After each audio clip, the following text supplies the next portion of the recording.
que yo he llegado a esta posición de ver el enfoque de los sistemas desde una visión más estratégica y táctica, después de haber pasado por todas las etapas de sistemas. Yo tengo la fortuna de poder contar que viví la historia de la computación. La prehistoria no, pero la historia por lo menos sí la hemos vivido y hemos aprovechado todas esas experiencias del sector público y privado.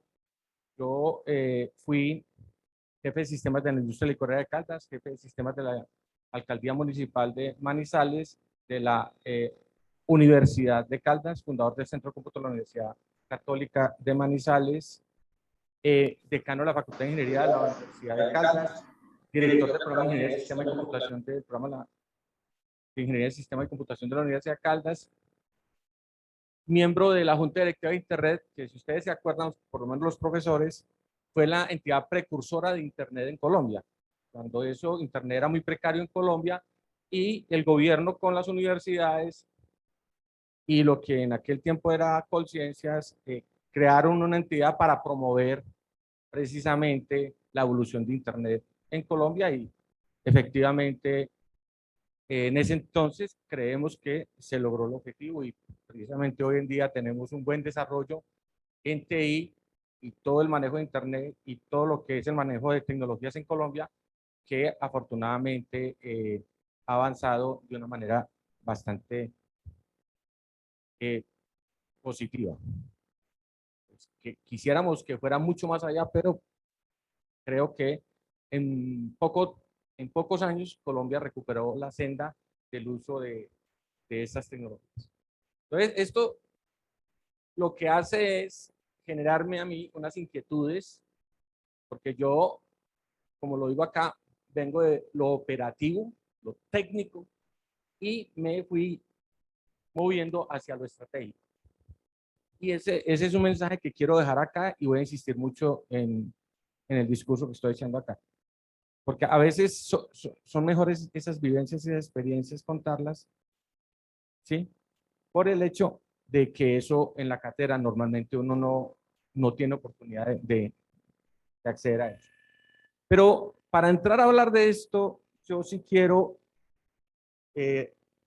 hacer una discusión que me parece a mí muy importante sobre el enfoque de Sackman. Sackman es un gurú de sistemas.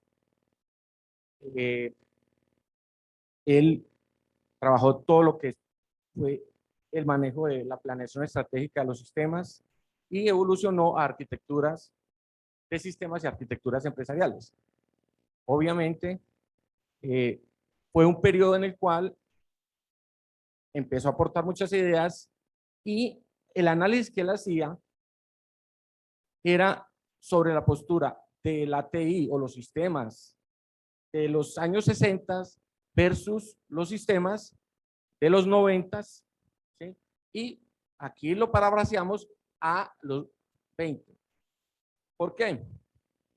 Porque en esa época, en los 60, teníamos estos problemas con el uso de las tecnologías o el uso de los computadores. Y hay que entender que en esa época los computadores nacieron, empezaron a ser productivos a principios de los 60 y nacieron para ofrecer soluciones meramente operativas, meramente técnicas, a resolver ecuaciones, modelos básicos de simulación para las empresas, a resolver problemáticas muy elementales. Y era entendible que en aquel momento apenas estábamos descubriendo esa maravillosa máquina que eran los computadores para que aportaran soluciones. Entonces, en ese sentido, estábamos garantizando de que estábamos experimentando con algo nuevo que todavía no sabíamos hasta dónde íbamos a llegar. De hecho, mucha gente no le apostaba a los computadores, ¿sí?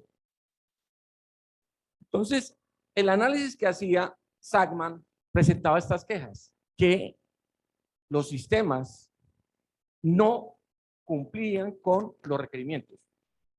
Lo que se solicitaba para hacer no se hacía bien. ¿Sí?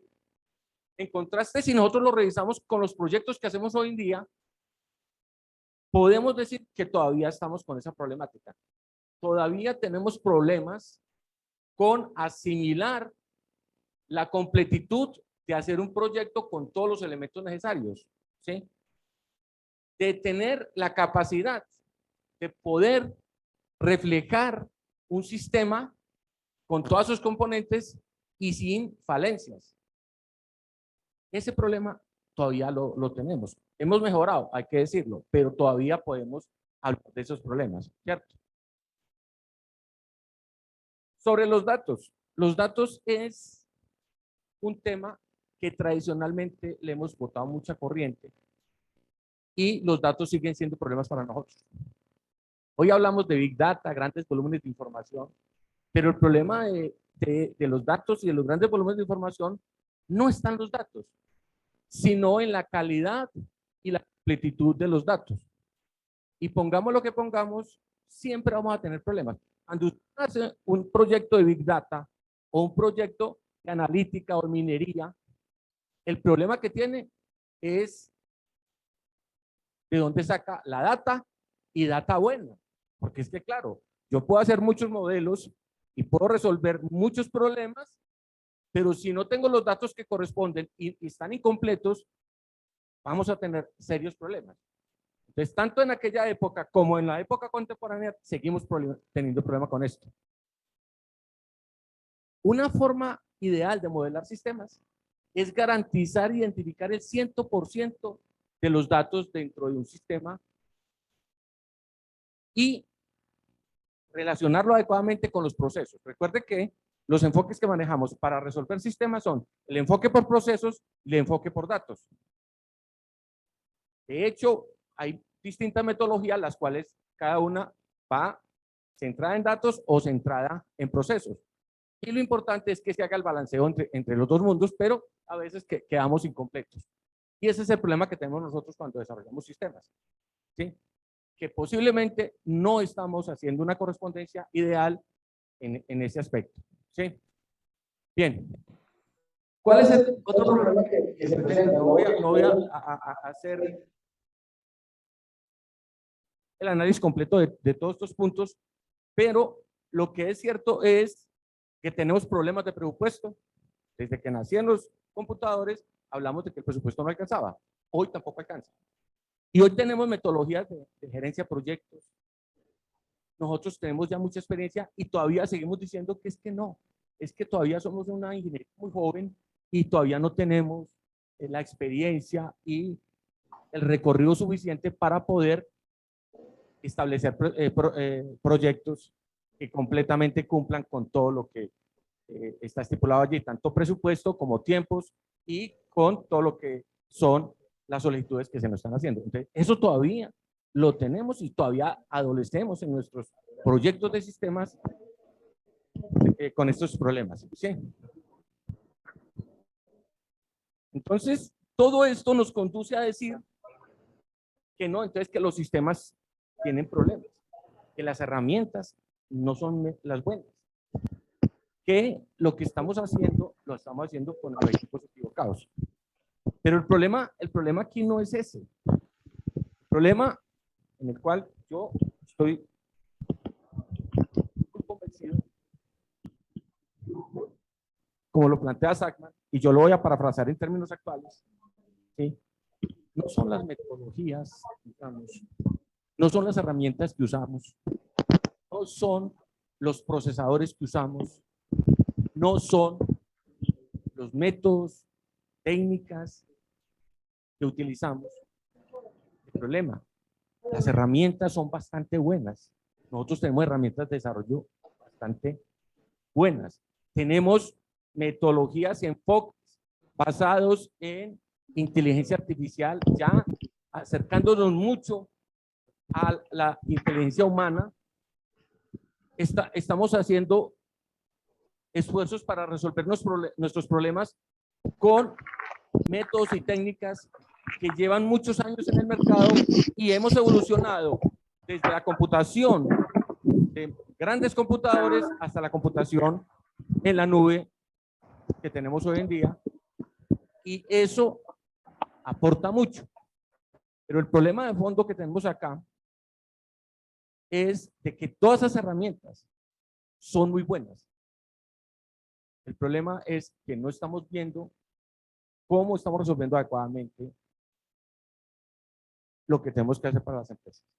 Y no, lo que no entendemos es que a lo que nos enfrentamos es a un problema de ingeniería, no es un problema técnico. Entonces, las facultades de sistemas o de ingeniería de sistemas tienen la culpa. Porque insistimos que el eje está en ser codificadores, en ser desarrolladores. Yo no estoy diciendo que ser codificador o ser desarrollador es malo. Lo que estoy diciendo es el para qué usarlo y el sentido de la utilización de estos enfoques, cómo lo hacemos. Yo siempre le digo a mis estudiantes, mire, el problema suyo como ingeniero es que la razón de ser suya es resolver problemas. Eso para mí eso es un ingeniero. Un ingeniero resuelve problemas, entiende la complejidad, reduce la complejidad y resuelve problemas. ¿Sí? Ese es, en pocos términos, lo que para nosotros podemos entender como un ingeniero. Entonces, un ingeniero es un solucionador de problemas. Como les digo a los chicos, listo, nosotros en clase resolvemos unos problemas y de pronto les mostramos cómo se hacen los algoritmos, cómo se montan los circuitos, cómo se monta un sistema, etcétera, etcétera. Listo. Cuando usted se va a la vida real, allá eso no se le va a presentar. Los problemas no son explícitos. Usted tiene que ir a la realidad y en la realidad, la realidad le va a plantear que hay una situación. Es usted como ingeniero el que tiene que analizar cuál es la situación y tiene que determinar que hay un problema, definirlo, entenderlo, analizar, modelar y ya utilizar herramientas, técnicas, metodologías para llegar a proponer soluciones. Entonces, eso es básicamente de lo que se trata y ese es el problema que históricamente hemos recorrido. ¿Sí? Y la otra cosa importante es que nos olvidamos de que es que esa complejidad se tiene que manejar de una manera holística, integrada. ¿Sí? Nosotros tenemos que entender que los problemas en la vida son un todo, no son una pequeña parte. Y nosotros a veces los dividimos en pedacitos y esos pedacitos tratamos de entenderlos. Claro, a mí me dicen, reduzca la complejidad, divide y conquista, pero nunca me dicen, integra esa división que hiciste para resolver el problema complejo. Ese es un problema que típicamente tenemos. Bien. ¿Qué pasa en el mundo? Pues aquí yo les puedo colocar muchas cifras de presupuesto, pero particularmente les voy a colocar estas cifras para que nos demos cuenta que solo en soluciones de software, no estoy hablando de una cantidad de cosas, porque si hablamos de Internet de las cosas, si hablamos de hardware particular, si hablamos de otra cantidad, y todos los efectos colaterales, porque hay que decir, y cualquiera de ustedes me va a decir, oh, profe, pero es que hoy en día virtualmente no hay nada que no tenga que ver con TI. ¿Sí? Póngase a pensar lo que sea, y hasta los detractores de TI tienen que usar TI para poder ser detractores de TI. Bien, entonces, el presupuesto que se estima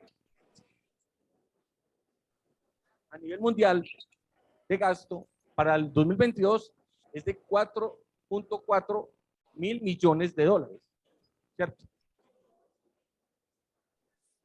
En servicios para gastos de TI en general, lo que es pues el gasto normalito que tenemos, servicios de TI, 1.3 mil millones de dólares. Software empresarial, 674.900 millones de dólares. Centros de datos, 207.440 millones de dólares. Con crecimientos con respecto al año anterior, del 4%, del 6.8%, el 9.8% y el 5.8%. ¿Sí? Y estas cifras son bastante parcas comparadas con todo lo que tiene que ver con lo que está por debajo del iceberg de lo que es la tecnología. Por todo lo que las empresas manejan para soportar toda esa ventaja adicional que esa tecnología les debe aportar. Bien. Entonces, si vamos a ver esto, tenemos que empezar a cómo hemos evolucionado en el enfoque del manejo de las tecnologías de información.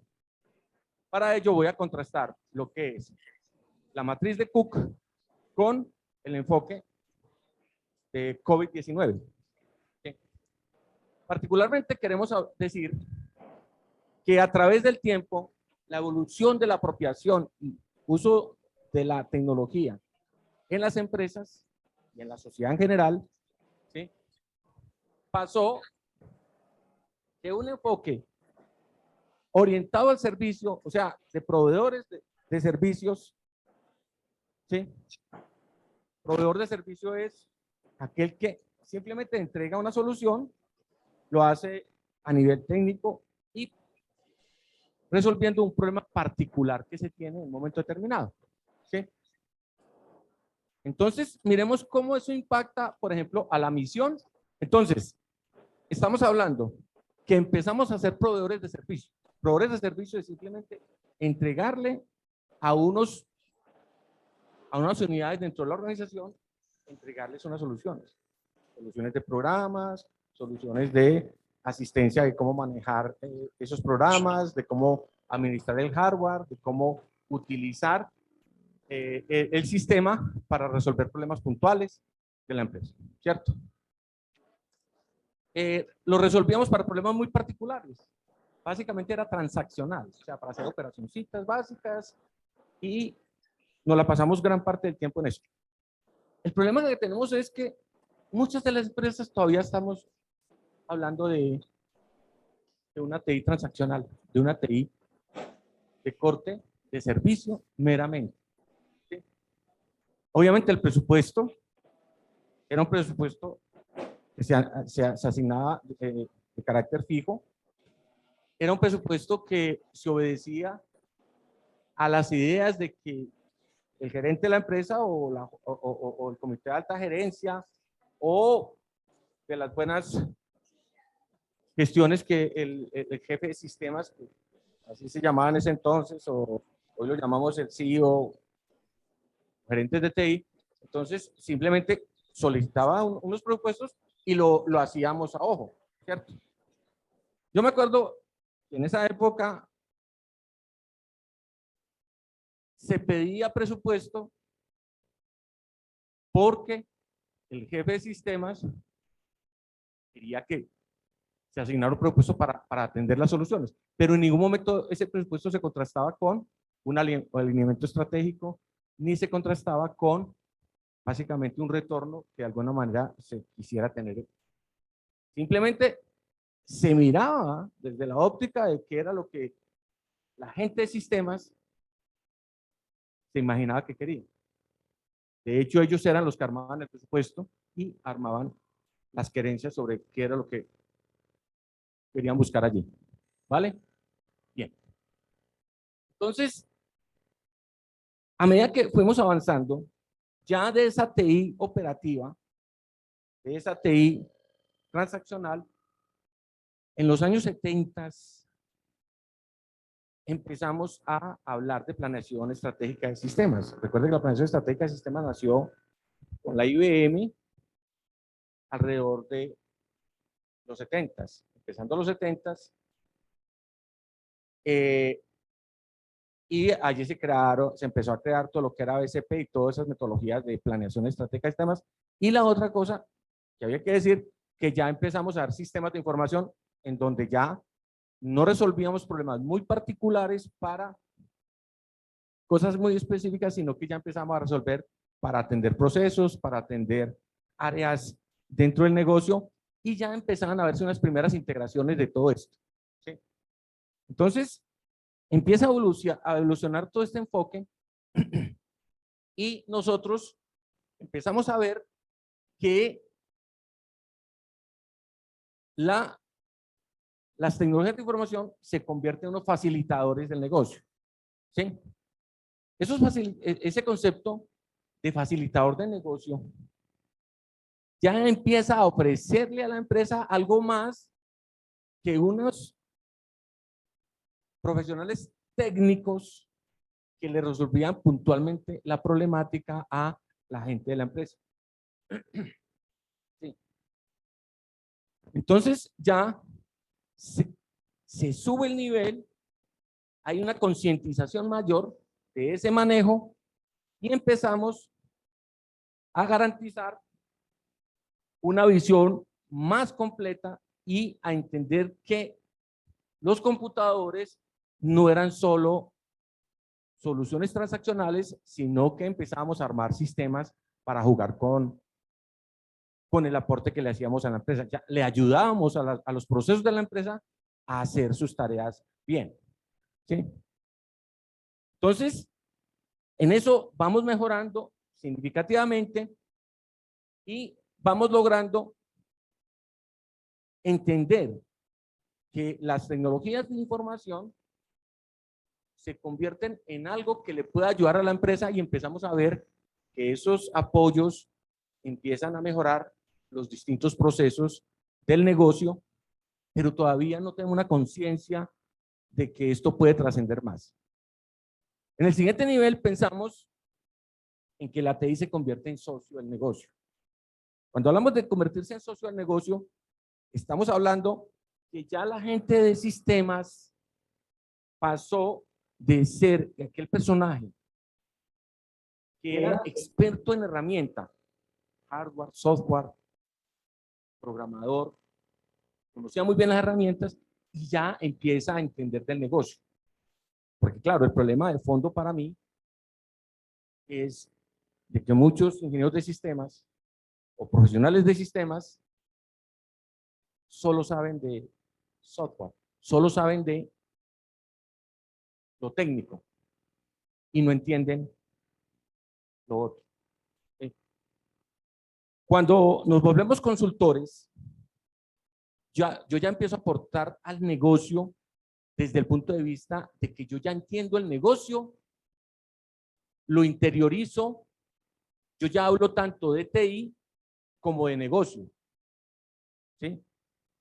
Ustedes observan, cuando una persona va a estudiar medicina, ¿cuál es el sujeto más importante para el médico?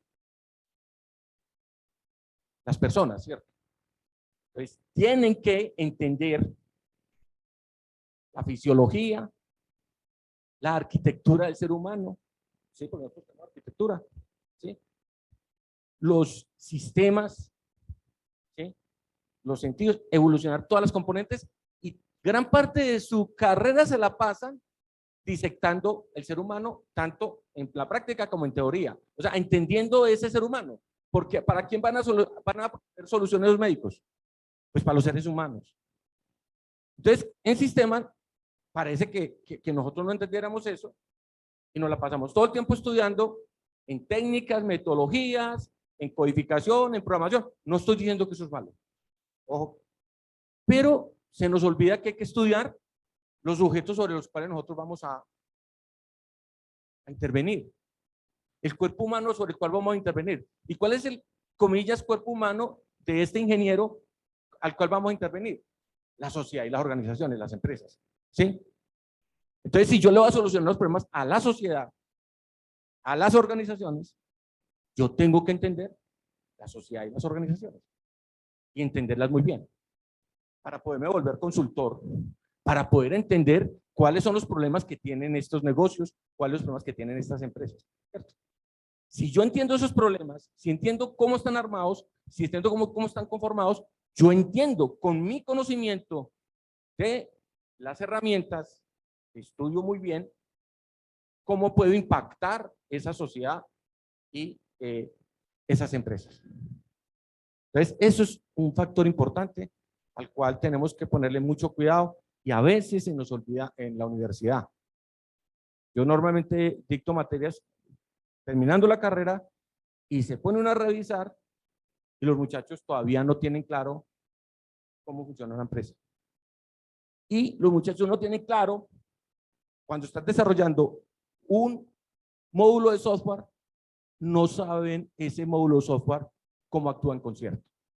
No, es que a mí me dijeron es que resolviera esto. A mí lo mío era que atacar este problema. Cuando yo como médico voy a atacar el hígado, créame que yo no me preocupo solo por el hígado. Yo tengo que entender que cuando voy a intervenir el hígado, tengo que analizar qué impacto va a tener sobre todo el cuerpo. ¿Sí? Entonces, haciendo la analogía respectiva, eso es lo que queremos aquí visitar, ¿cierto? Es en lo que yo quiero insistir. Que el ingeniero sí o sí tiene que saber de empresa, sí o sí tiene que saber de sociedad, sí o sí tiene que saber de contexto. Tenemos que entender de lo que estamos hablando. Cuando uno le habla a los muchachos de problemáticas del día a día, créanme que las problemáticas del día a día a veces son aburridoras, pero tienen que ver con nosotros. Lo que está pasando allá afuera, eso nos impacta. Esas guerras, la pandemia, la guerra comercial China-Estados Unidos y la posible disputa, no le llamamos guerra todavía, China-Estados Unidos, en este momento están tocando los bigotes, nos afecta directamente a nosotros en el área de estudio nuestro. Nos afecta en cómo se va a desarrollar la tecnología, nos afecta en cómo se afecta, cómo funciona esa tecnología. El problema de Estados Unidos con Huawei y todas las otras empresas chinas, créame que no era un problema con una empresa. Si ustedes se ponen a mirar todo ese fenómeno que sucedió allí, el fenómeno lo que hizo fue alertarnos. Hay un señor que tiene el balón en un partido que estamos jugando todos y el señor se aburrió y se va a llevar el balón. Entonces, ¿cuál es la consecuencia? Maestro, nos afecta a los sistemas operativos, nos afecta al hardware, nos afecta las metodologías, nos afecta los procesadores. Ya todo el mundo quiere fabricar procesadores por su cuenta, porque no quieren depender de alguien que no quiere prestar el balón. Ya hay mucha gente que está pensando en hacer sus propios sistemas operativos. ¿Por qué? Porque no quieren dejar que eso sea un patrimonio de la humanidad. Entonces, eso lo tienen que saber los muchachos, eso lo tienen que analizar los muchachos, eso lo tiene que saber un ingeniero, ¿sí? Porque claro, esto que está pasando hoy en día nos afecta a todas las profesiones, pero particularmente nos afecta a los que estamos en este campo de los sistemas. Es ampliamente invasivo y las consecuencias que pueden llegar allí, les cuento que son bastante fuertes y yo no quiero imaginarme un mundo en donde restringamos todas las cosas. Entonces, este tipo de cosas nos llevan a pensar en esto. Pero bueno, hay que trascender, ¿sí? Los sistemas, las tecnologías de información tienen que estar completamente alineadas, casadas, contrastadas con lo que es el negocio, con lo que es la sociedad.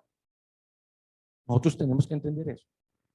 Todos los desarrollos que hacemos nosotros tenemos que entenderlos como que están aportando a esas organizaciones. Y en ese sentido tenemos que garantizar de que las empresas saben que tienen unos consultores en el negocio que están usando la tecnología para garantizarle la supervivencia, la sostenibilidad empresarial en el sentido de sostenibilidad empresarial, independiente de otras sostenibilidades.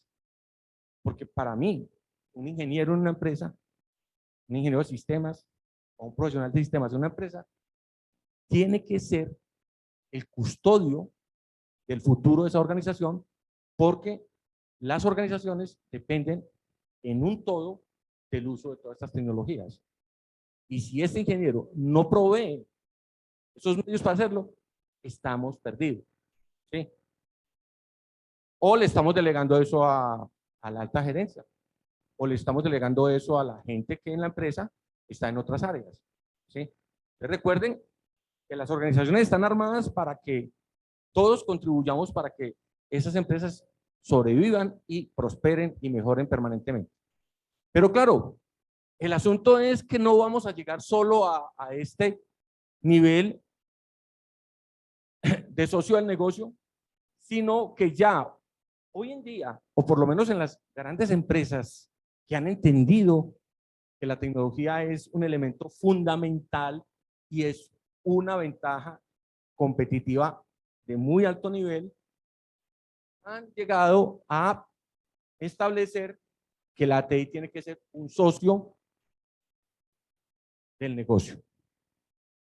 Y ojo, cuando yo hablo de socio del negocio, estoy hablando de que yo rindo cuentas con el negocio, de que yo soy como casi que un accionista del negocio. Y las muy grandes empresas eso lo han entendido. Entonces, los actores de sistemas, los CEO, el personal que está allí, ese rol lo manejan bastante bien y forman parte de la alta dirección. Forma parte del comité directivo de la empresa. Toman decisiones, rinden cuentas, aportan a esa empresa, aportan los elementos para poder salir adelante. Entonces, por eso hablamos de socio TI del negocio. ¿Sí? Y las muy buenas empresas lo están haciendo así. Con el enfoque de COVID-19, ustedes saben que COVID, ISACA, es el marco de referencia más importante sobre lo que es el manejo de la TI en las organizaciones. Y este marco de referencia que ha evolucionado desde los años 60 hasta nuestros días, básicamente habla de esta evolución de el abastecimiento, ¿cierto? O de la relación, perdón, que tiene la TI con respecto a la empresa. Entonces pasa por los mismos estadios básicamente: soporte, fábrica, gestor del cambio y aportador estratégico, ¿vale?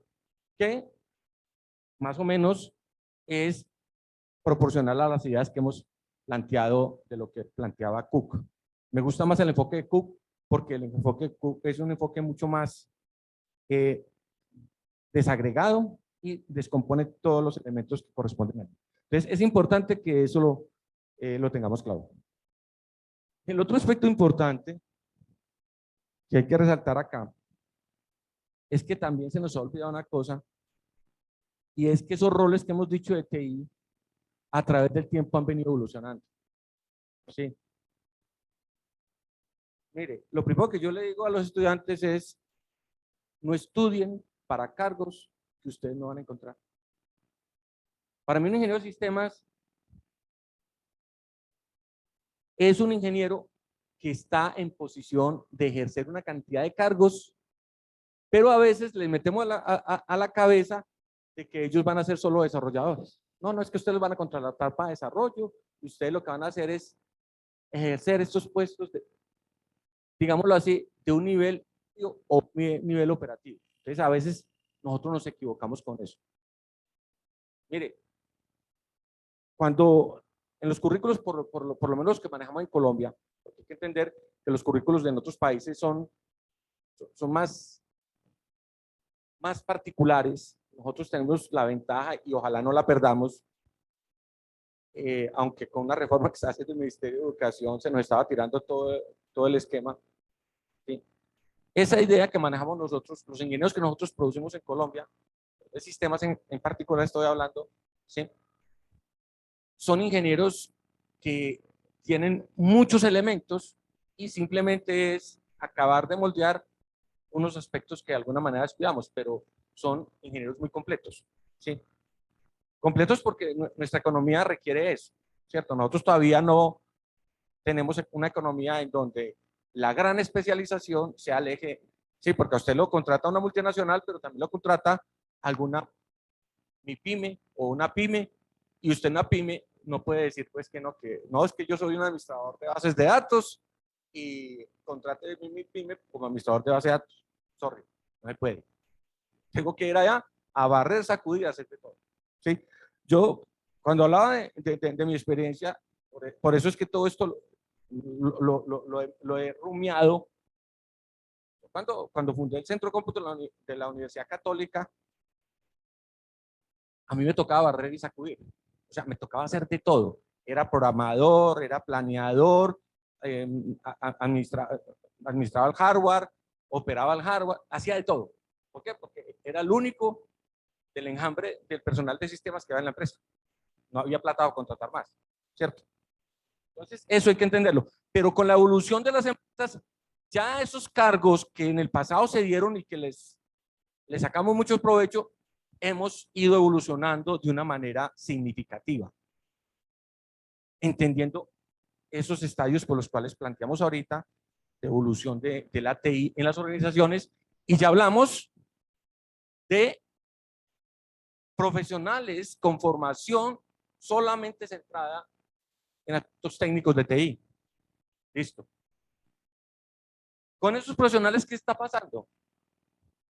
Como la evolución de la tecnología ha sido tan buena y las empresas han ido montando los esquemas con base en esa evolución, pues hemos pasado de una modalidad en la cual nosotros teníamos centro de cómputo en las empresas o centros de sistemas o data centers localizados en nuestros negocios, y allí necesitábamos personal para hacer todas estas cosas.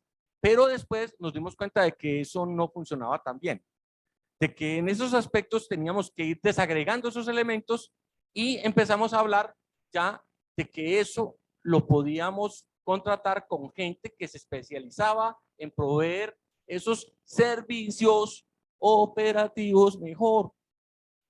Entonces ahí es donde empezamos a tercerizar o a externalizar esos servicios. Entonces, el concepto de servicio nace precisamente para eso, para hacer que otro asuma el riesgo de los equipos, del personal y de la contratación, y que me haga el trabajo para yo no asumir todos esos riesgos. Entonces yo le suelto todos esos riesgos, se los suelto a un tercero, el tercero me hace el trabajo, contrata a la mejor gente para hacer esos trabajos, y yo saco de mi empresa un conjunto de personas, un personal que me está saliendo oneroso, y esta gente empieza a ofrecer los servicios a unos terceros, ¿cierto? Entonces yo contrato eso por fuera. Entonces ya yo no le puedo ofrecer a un ingeniero un cargo de estos que estamos mencionando acá, porque estos cargos solo los va a encontrar en esas empresas de tercerización. Y esas empresas de tercerización, que lo trabajar para muchas otras. La máxima expresión de la tercerización, que ya le dimos otro nombre, la llamamos computación en la nube, ¿cierto? Porque es la máxima expresión de la tercerización bien vista, ¿cierto? Entonces ya tenemos que hablar de qué es lo que entonces en la empresa ofrecemos nosotros, empezamos a ofrecer nosotros como ingenieros o profesionales de sistemas. Empezamos a resolver problemas de la empresa con el conocimiento que tenemos nosotros de la información y la tecnología, y con el conocimiento que tenemos de la empresa. Entonces yo tengo que tener ambos, conocer empresa y conocer TI, y ofrecerle a la empresa soluciones para el negocio en términos del negocio. Entonces hablamos de arquitectos de soluciones, arquitectos de datos, arquitectos de integración, arquitectos de nube, ¿sí? Arquitectos de redes sociales, etcétera, etcétera. Y estos señores tienen que tener un conocimiento bueno y entender del negocio que estamos. Pero claro, lo que voy a pedir aún más es sobre aquellos perfiles que tienen que ver con el perfil de conocimiento del negocio. Cuando subimos a ser socio, ¿sí? O a ser consultores del negocio, entonces yo empiezo a pensar como arquitecto de negocios, inteligencia de negocios, administración de los datos de la empresa, analítica, gestión de proyectos, etcétera, etcétera. Porque ahí yo ya entiendo y manejo todo lo que es el negocio, entiendo todo lo que es la implicación de lo que es mi conocimiento para que esa empresa, esa organización o a esa sociedad le vaya bien. Eso lo estoy ofreciendo aquí. Entonces, ya empiezo a ofrecer una cantidad, ¿sí?, de cargos en los cuales empiezo a decir, bueno, señores, ustedes están preparados para eso, ¿sí? Se sorprenderán ustedes, pero en una encuesta que hicieron,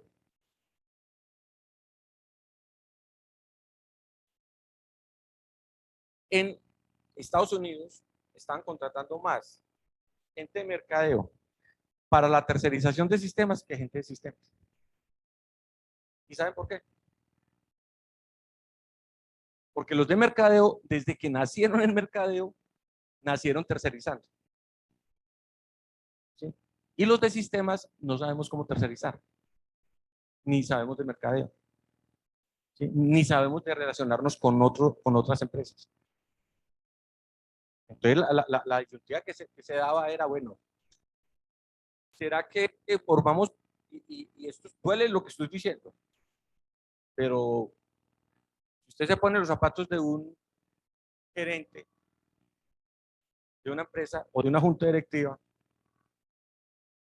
y ve que no tenemos en el ingeniero la experticia para hacer eso, y si tenemos otro personaje, entonces yo lo que hago es coger ese otro personaje y compensarlo con el desconocimiento que tenga de TI en lo que corresponda, porque claro, negociar, intercambiar y hacer todos los procesos que tenga que hacer con esos terceros, entonces fácilmente es más económico y rentable desde el punto de vista de resultados del negocio mirar este tipo de profesionales. Entonces, es importante que eso lo pensemos desde el punto de vista de cómo es que nosotros estamos viendo el papel del ingeniero como tal, ¿cierto? Entonces, es claro que nosotros formamos ingenieros, pero para que cumplan sus labores en las organizaciones, y vamos a tener de todo tipo. Vamos a tener el ingeniero que piensa simplemente como martillo, es simplemente un técnico rayado, ¿cierto? Pero necesitamos el ingeniero que sea consultor, que piense más allá, que se proyecte y que tenga una visión amplia del mundo y entienda el contexto de lo que está haciendo. Eso es básicamente lo que estamos mencionando acá.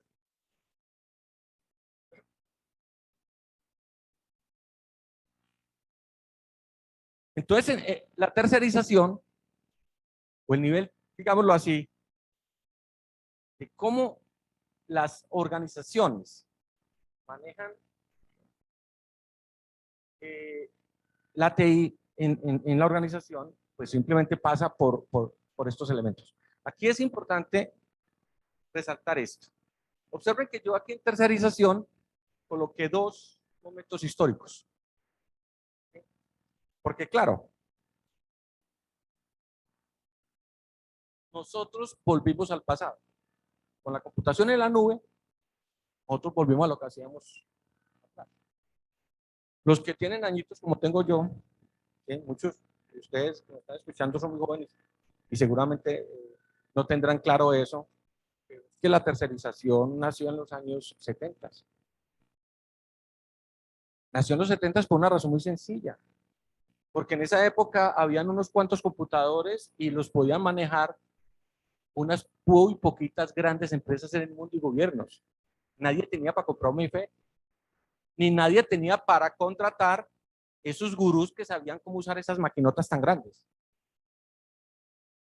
Entonces se generaron los centros de procesamiento de datos por fuera de las empresas. Entonces las empresas, las medianas y las pequeñas, muchas de las grandes que no tenían con qué comprar esas máquinas, iban y le decían a un proveedor que compraba una máquina de esas y atendía a 50 o 100 empresas. Obviamente en un sentido un poquito distinto a lo que hacen hoy en día, pero retrayendo la historia era prácticamente la misma filosofía. Simplemente yo como responsable de la empresa iba y contrataba ya con el centro de procesamiento de datos, data service o el nombre que le pusieran en esa época y con eso contrataba todo. Entonces, obviamente era procesamiento por lotes, claro, obvio. Pero, y por eso le estoy colocando acá, esa tercerización se dio alrededor de los 70s, 80s, ¿sí?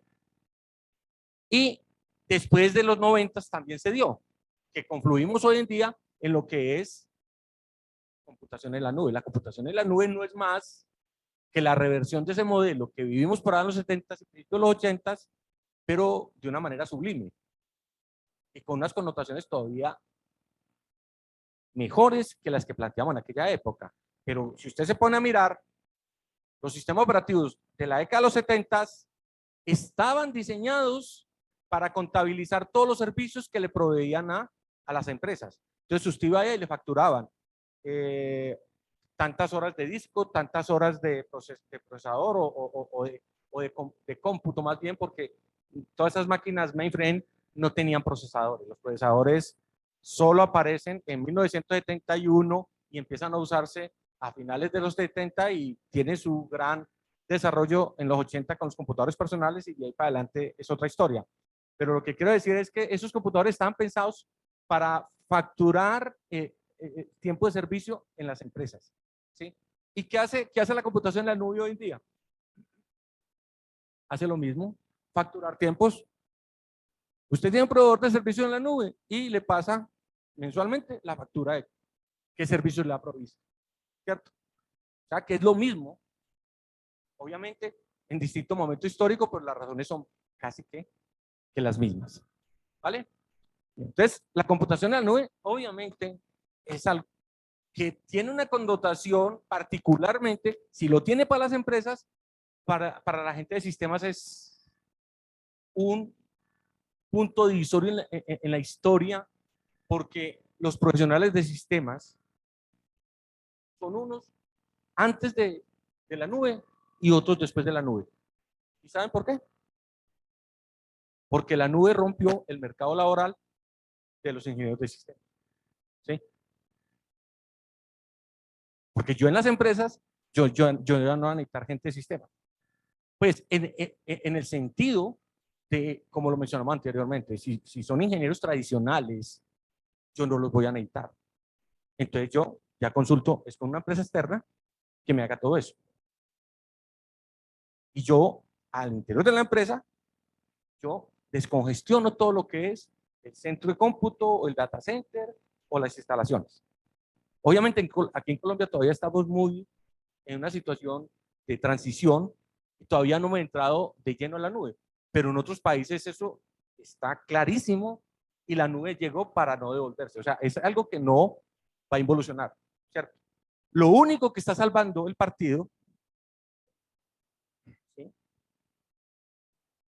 es el otro fenómeno, el fenómeno de IoT. ¿Sí? Para muchos IoT no tiene que ver con sistemas, desgraciadamente. Para muchos IoT es un problema de la gente de electrónica, de la gente de hardware y de la gente de sistemas. Pero, hombre, eso está ahí. ¿Sí? Desgraciadamente sí que es un problema de la gente de sistemas. Bueno, si ustedes me lo preguntan a mí, el concepto para mí es hablar de ingeniero. Yo siempre he dicho y siempre he hablado de la profesión de ingeniero. Ya que uno se especialice o se vuelva bueno para una cosa o para otra, es otro paseo. Pero lo que quiero decir es que la IoT, con lo que está haciendo, nos está devolviendo un poquito. ¿Por qué? Porque a diferencia de la nube, IoT necesita cercanía del control de esos componentes y todas las máquinas coordinadoras y todos los, comillas, llamémoslos servidores, tienen que estar localizados. ¿Sí? O sea, todavía en IoT no pensamos en sistemas distribuidos manejados por esquemas de tercerización fuertes. Llegará un momento en eso, pero como es algo que está apenas evolucionando, entonces es un tema que también está obligando a utilizar métodos híbridos para resolver ese problema. Esto particularmente tiene mayor importancia en empresas industriales.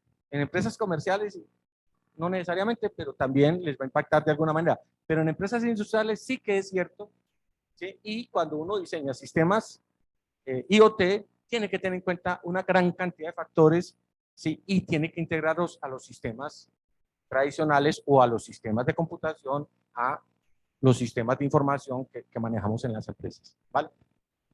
Bueno, lo cierto es de que en última instancia la mayoría de las empresas están manejando esquemas híbridos de estos elementos para poder salir adelante. Bueno, entonces aquí el problema al cual vamos a puntualizar esto es qué es lo que hemos estado perdiendo y qué es lo que no hemos estado viendo. Lo que hemos estado perdiendo es de que las empresas las hemos estado viendo de una manera aislada, de una manera separada, de una manera no integrada. Nosotros seguimos pensando en solucionar problemas parciales, puntuales, y no entender que eso forman parte de un todo que es la sociedad y la organización. No entendemos que estamos perdiendo el control de esas empresas, que llamamos el gobierno, la gobernanza de las empresas, la estamos perdiendo. No estamos entendiendo que todo eso tiene que funcionar como una gran suma de elementos que sinérgicamente producen resultados para que la empresa funcione. Y no estamos entendiendo, haciendo la analogía de nuestros primeros cursos de hardware, que los computadores no funcionan por el procesador. Un computador no funciona por la memoria principal. Un computador no funciona por la memoria auxiliar. Un computador funciona por la arquitectura. Póngale un procesador Intel de última generación, un i9. Póngale una memoria de 512, a ver qué pasa.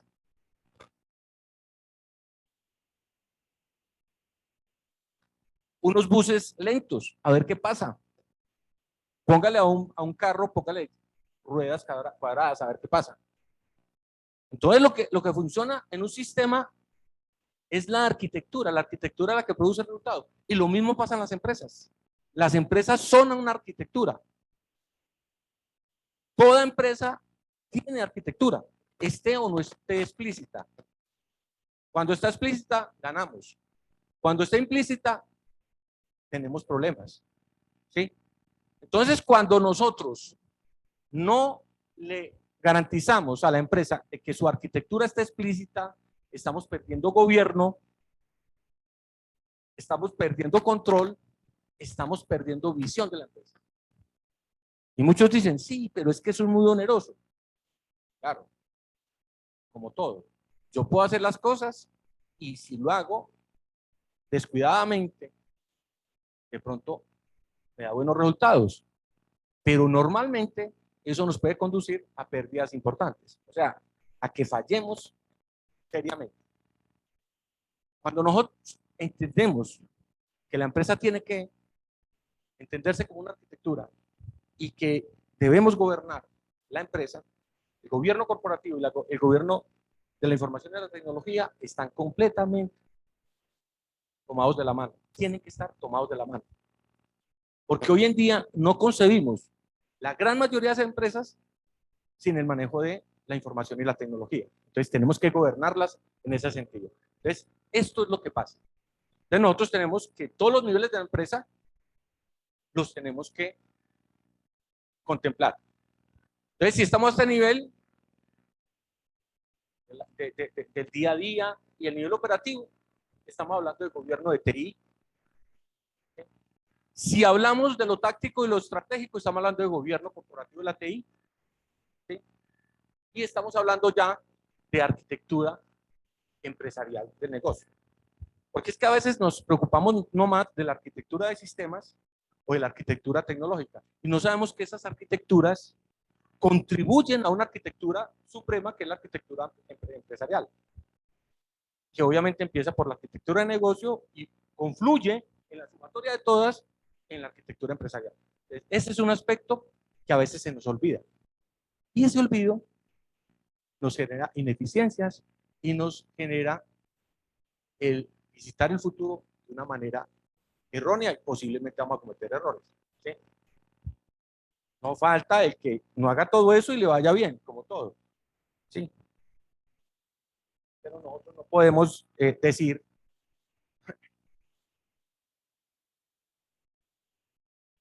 que ese problema no existe. Yo les voy a recordar, no sé si conoce esta gráfica, pero currículos de ingeniería de sistemas siempre miramos a Landau.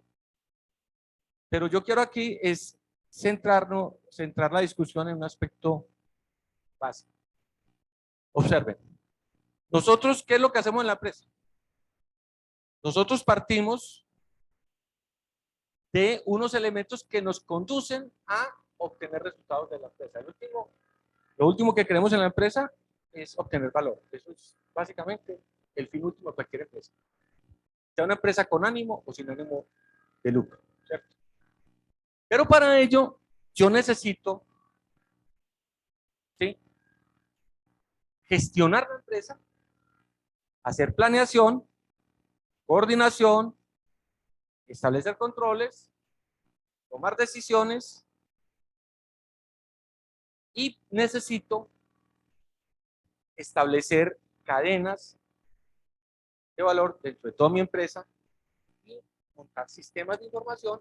Pero lo más importante, porque es que a veces se nos olvida, parece que estuviéramos reiterativamente lloviendo sobre mojado y creemos que el problema de las empresas son los sistemas de información.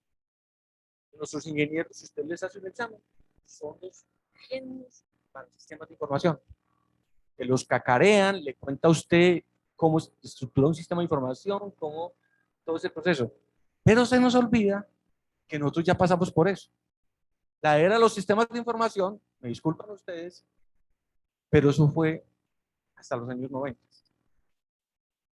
Hoy en día, nosotros estamos en la era de la gestión del conocimiento, en la era donde las organizaciones aprenden. Ahora era de la automatización de los sistemas de conocimiento. Estamos en la era de las empresas inteligentes. Y gran parte de las empresas las seguimos manejando como si estuviéramos en la era de los sistemas de información. Pero no quiere decir que no tengamos sistemas de información. Queremos decir que es que a hoy todos tienen que tener automatizados todos sus sistemas de información y pasar al siguiente nivel. Y hoy en día, gran parte de las empresas ni siquiera tiene automatizada parte de los sistemas de información y ni siquiera ha pensado en los sistemas de conocimiento. Porque claro, cada vez más queremos automatizar más lo que estamos haciendo. Y eso es lo que buscamos, ser cada vez más automáticos. En el buen sentido de la palabra, ¿no? Entonces, el problema que tenemos es que nosotros deberíamos estar aquí. Deberíamos estar allá en la gestión de conocimiento y no estamos allí. Nos falta mucho camino y el problema es que en las universidades nos quedamos corticos con esto. Porque la tecnología se nos adelantó. La tecnología por sí misma lo está haciendo. Los sistemas de hardware y de software que está produciendo el mercado son sistemas con inteligencia embebida. Y la pregunta es, ¿estamos preparados para eso? Nuestra gente está siendo preparada para eso. Es importante que tengamos en cuenta ese aspecto. ¿Vale?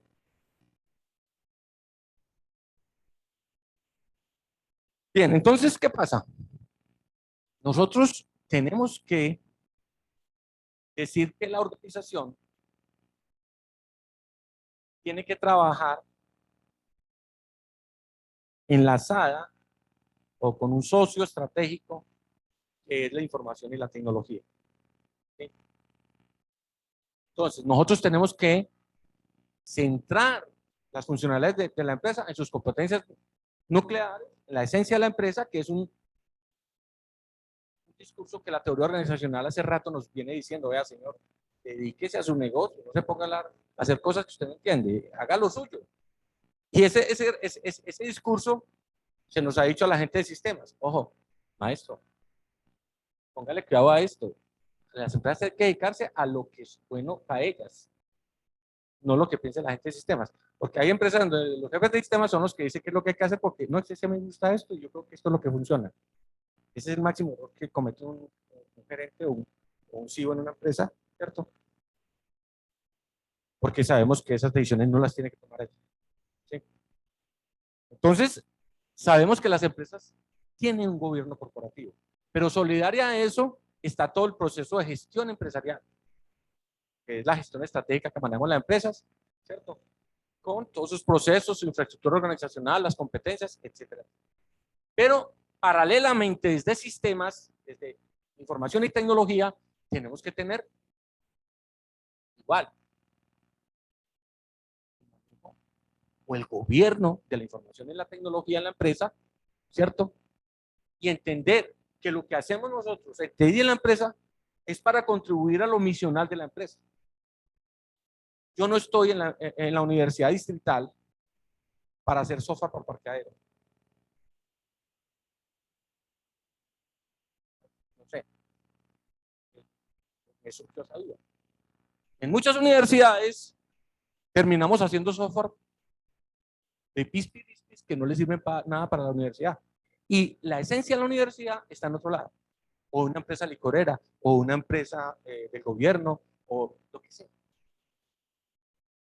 Entonces tenemos que dedicarnos a lo que es la esencia de la organización. Y para eso usted tiene que entender cómo es que funcionan las organizaciones.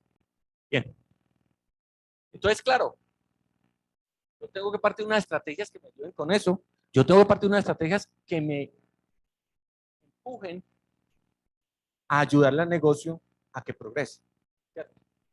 Y por el lado, también tengo que hacer administración o gestión de sistemas. Recuerde que gobierno y gestión son dos cosas distintas. Gobierno y administración son cosas completamente distintas. Yo prefiero gobernar que administrar. Porque gobernar me gana sostenibilidad empresarial, me gana supervivencia, y administrar no necesariamente. Yo puedo administrar una empresa y la puedo administrar bien y posiblemente me pueda quebrar. Pero si la gobierno, es muy difícil que yo desaparezca. ¿Sí? O por lo menos le debe costar más desaparecer a una empresa bien gobernada que bien administrada. ¿Sí? Es importante que eso lo tengamos bastante claro. ¿Sí? Entonces, claro, yo tengo que tener que mi TI, información y tecnología de la empresa, tiene que estar completamente alineada con la empresa o la sociedad en la cual estamos. Mire, el concepto mío de organizaciones, de empresas, es tan amplio que para mí la sociedad es una empresa, para mí un país es una empresa, para mí cualquier cosa la entiendo como empresa. ¿Sí? Porque es que es el mito de los sistemas que le permite o le da uno licencia para hacer eso. Y si uno es recursivo, si uno generaliza todos esos conceptos, básicamente lo que está haciendo es entendiendo que el mundo lo puede entender así. Ese es el procesamiento de modelación de sistemas que hacemos nosotros. La modelación de sistemas se basa en eso, en entender una teoría general de sistemas que nos ayuda y nos lleva hacia allá, y eso es lo que logramos con eso. Es importante que lo entendamos.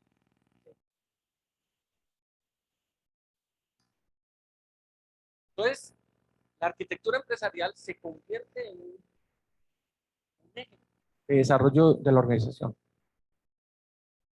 La arquitectura empresarial nos va a dar los elementos para que nosotros podamos hacer que la empresa visite bien ese futuro. ¿Sí? Obviamente, la arquitectura empresarial tiene un problema. La analogía de la arquitectura empresarial la establecemos con lo que es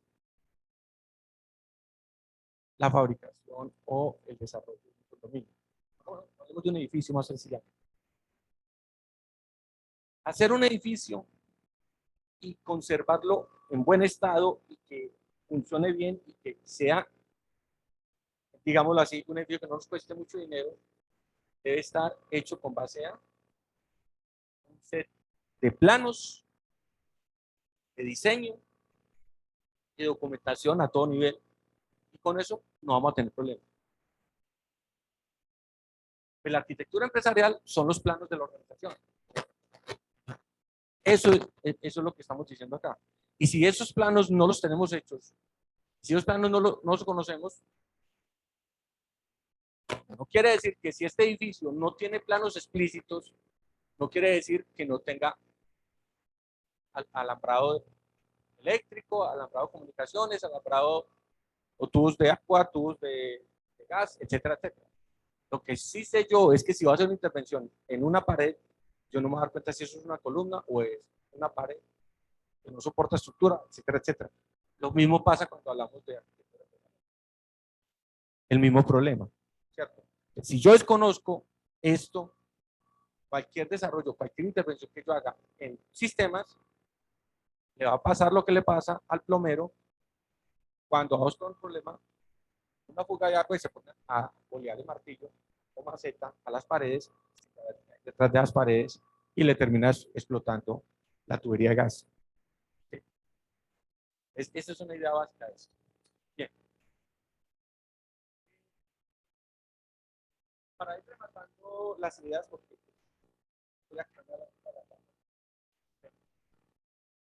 este modelo es un modelo que yo llamo yo modelo de gobierno empresarial de información y tecnología.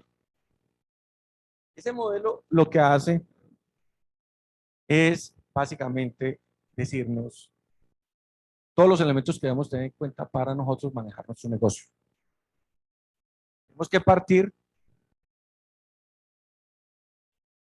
de los objetivos del negocio, de la gestión y planteamiento estratégico del negocio, ¿sí? Tenemos que partir de la estructuración que tenemos de ese negocio y nosotros, a partir de unas estructuras de gobierno, empezar a gestionar cómo hacemos para controlar todos los elementos que tenemos allí. ¿Sí? Buscamos qué es lo que queremos con el uso de tecnologías de información. Buscamos el uso adecuado en el contexto de nuestro negocio, teniendo en cuenta las perspectivas de cuadro más integral. Esa es otra cosa que también nos abrió mucho los ojos en los 90, cuando Kaplan y Norton nos dijeron, ojo, loco, él viene manejando las empresas solo con el balance financiero, pero miren que aquí hay otras cosas. Yo diría que después de Kaplan y Norton, la visión que tenemos de la empresa ha madurado bastante y eso lo transmitimos a sistemas con el cuadro más integral de TI. También lo manejamos y todo el enfoque se hace sobre eso, ¿cierto? Y obviamente tenemos que empezar a manejar todas las disciplinas de gobierno en la empresa. Disciplinas relacionadas con la estrategia, con la arquitectura, con los portafolios, con riesgo de cumplimiento, con datos e información, con el desarrollo, con ciclo de vida, con gestión de conocimiento, operaciones, etcétera, etcétera. En últimas, estamos hablando de todos los procesos de información y tecnología que manejan las empresas, ¿cierto? Que están preciosamente estructurados en el marco de gobierno COVID-2019. Los 40 procesos que ustedes ven ahí es una visión completa de todo lo que son los procesos de TI. ¿Sí? Entonces, esos procesos están agremiados en dominios. No voy a entrar a hablar de tesorería para cómo se llama de tema. Y obviamente lo que hay que hacerlo es de manera organizada. ¿Cierto? De igual manera, de manera paralela, tenemos que abordar lo que es, ¿sí? Lo que la norma de gobierno, la 38500, nos habla de gobierno de las tecnologías de información. Nos habla de responsabilidad, de estrategia, adquisición, desempeño, conformidad y comportamiento humano. Cada perspectiva de gobierno de la norma explícitamente nos direcciona sobre un aspecto en particular relacionado con lo que acaba de mencionar. No voy a ampliar ese tema porque nos alargamos mucho. Pero ¿qué pasa? Solidario con eso, necesitamos hablar de un índice que yo creé en mi tesis doctoral, que lo llamo índice CHG. Realmente no se a ver ahí, pero en el encabezado de esa presentación aparece control, holismo y gobierno.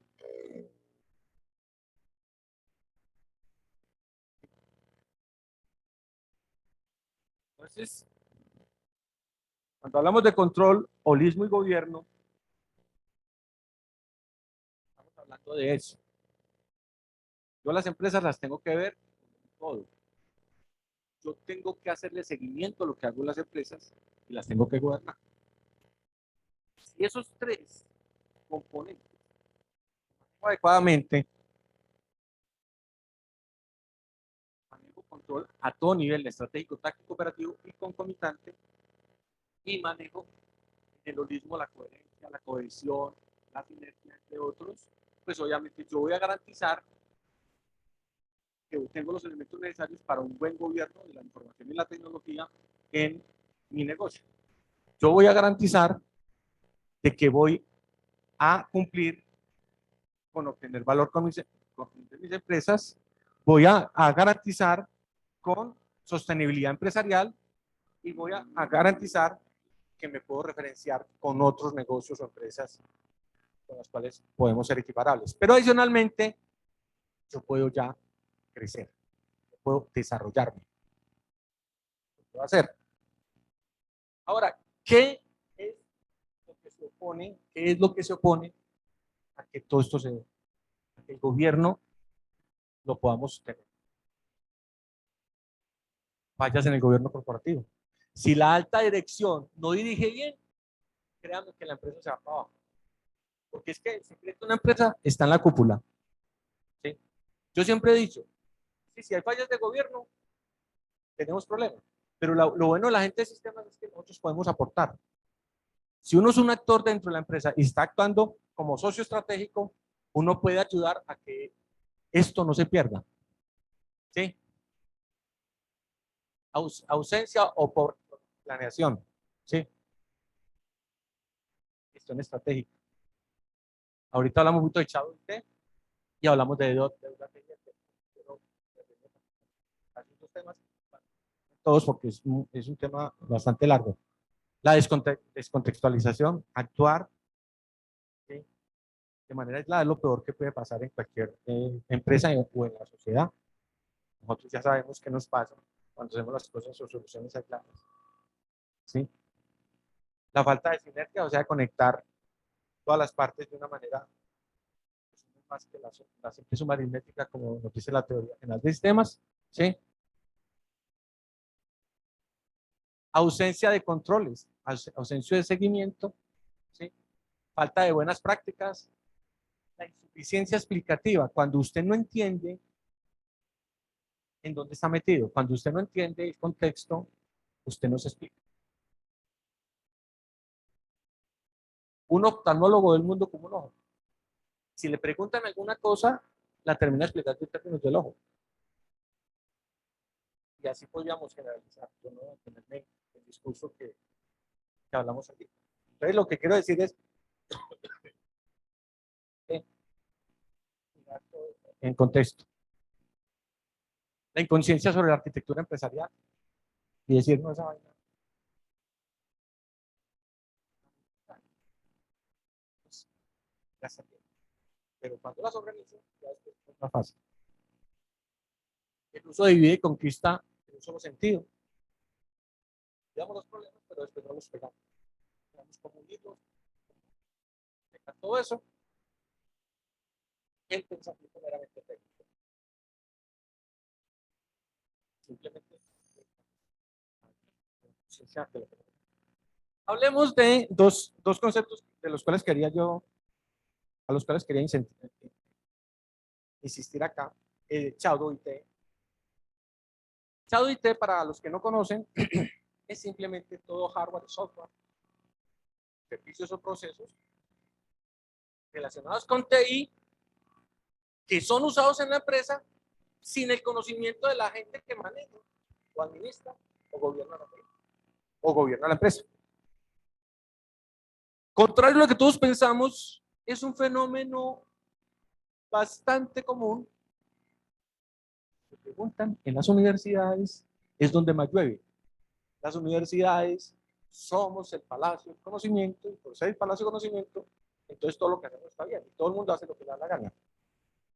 Usted va a la vicerrectora de investigaciones, contrata software por su lado y nadie la controla. Yo no estoy hablando aquí si es así, pero en la Universidad de Caldas, que conozco, sucede. ¿cierto? Y por estudios que he hecho yo de arquitectura empresarial de todas las universidades, me doy cuenta que todas hacen lo mismo, pero yo no quiero venir aquí a ser un denunciante de este fenómeno, ¿vale? Entonces usted llega no, pero ríanse ustedes, todos los que manejamos proyecticos, ¿qué compramos? Computadores, contratamos software, ¿sí? Las prácticas de sistemas son la mejor experiencia de Shadow IT. El peor pecado que le podemos hacer a una universidad es poner a un practicante que haga el software para una unidad de la universidad o de una empresa, porque eso funciona maravilloso ese año en donde el estudiante está. Después del día siguiente que el estudiante no está, empieza a marchitarse como las flores. ¿Por qué? Por el mismo problema que hemos dicho acá. Porque eso no está gobernado, no está controlado, no está administrado y no fue planeado. Simplemente es un requisito. Y el señor allí lo hizo ¿para qué? Es que con eso yo me gradué. Y ya. En la empresa privada pasa igual, lo mismo. El señor del mercadeo que va a sus giras de mercadeo y por ahí los otros colegas le hablan de una software y le hablan de unas máquinas maravillosas. Y viene y simplemente pide presupuesto para eso.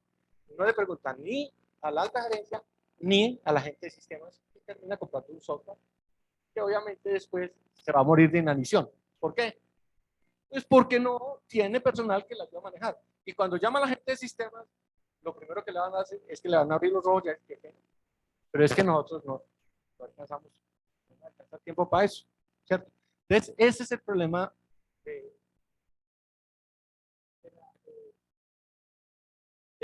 la Shadow IT. Gartner habla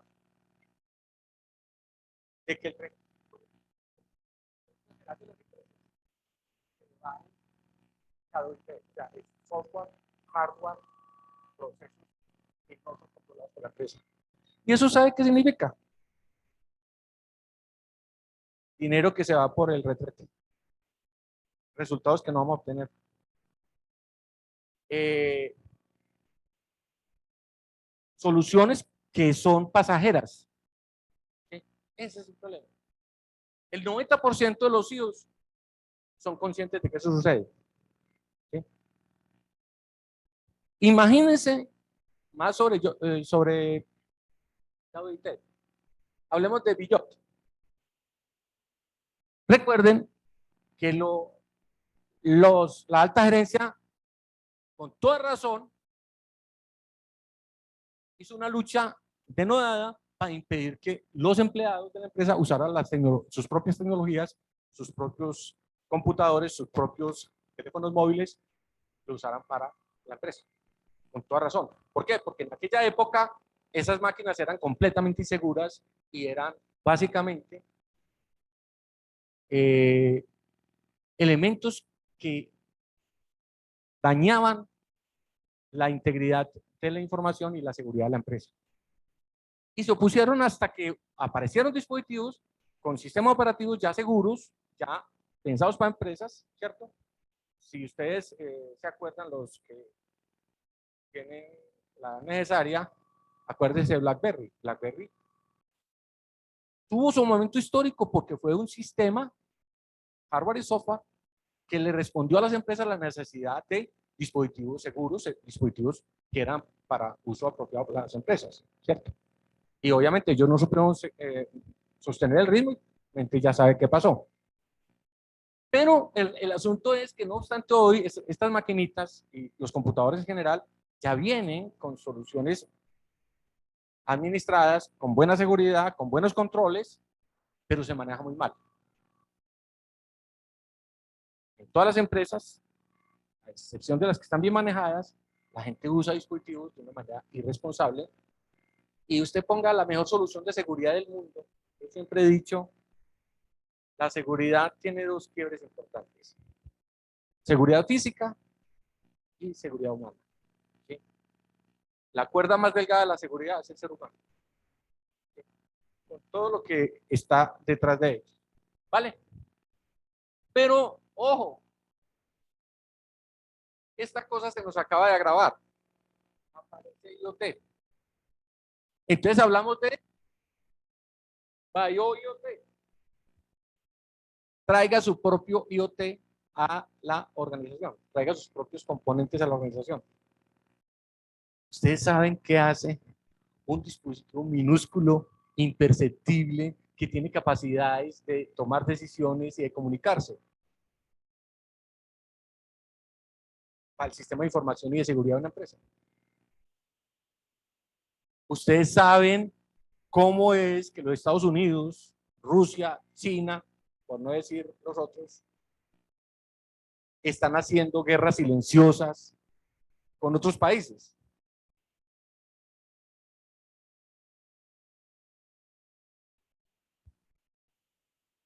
Aprovechan de que esta cosa todavía no la gobernamos.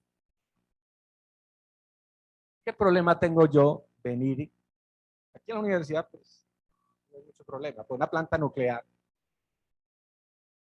¿Cómo hicieron ellos para ir a hacerle daño a las plantas nucleares y crear duda? Porque claro, van y hacen el daño y después le echan la culpa a otro. Miren todas las noticias de lo que está sucediendo. La guerra Ucrania-Rusia, en la guerra mediática que está haciendo Estados Unidos con China, ¿sí?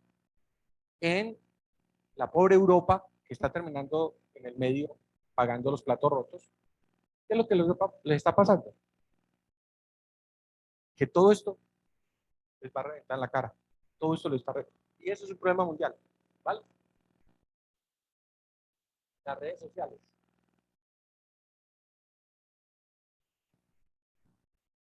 Es un problema de Chado IT. Es claro, muy serio. Un serio problema de Chado IT.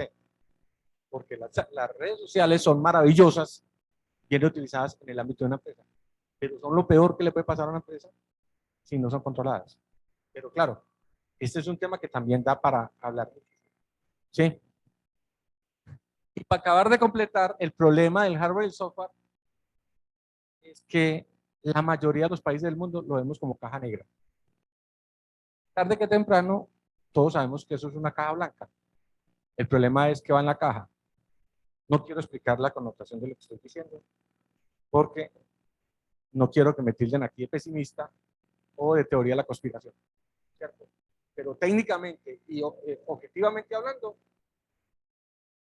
yo te pregunto, ese procesador que tú tienes ahí, ¿te da la garantía de que tú estás manejando tu información, tu intimidad completamente? Forma de comprobarlo. Yo cuando compro eso, lo primero que le dice al proveedor, yo no tengo responsabilidad de lo que sucede con este hardware, con este software, en su empresa o en su empresa. Yo lo primero que no quiero. Ustedes no han firmado contratos de software. Y los ya los desarrolladores cuando ustedes desarrollan software, renuncien a toda la responsabilidad de lo que pase con el software suyo. Porque esa es la mejor manera de que se quiebre algo. Pero bueno, eso es otro tema. Listo. Pero vamos al otro tema más importante. La deuda técnica. La deuda técnica la podemos manejar con varias versiones. La Kernighan, que es más relacionada con software, pero a mí me gusta más manejar la deuda técnica en ingeniería. Porque claro, si ustedes se dieron cuenta, el enfoque mío es integral.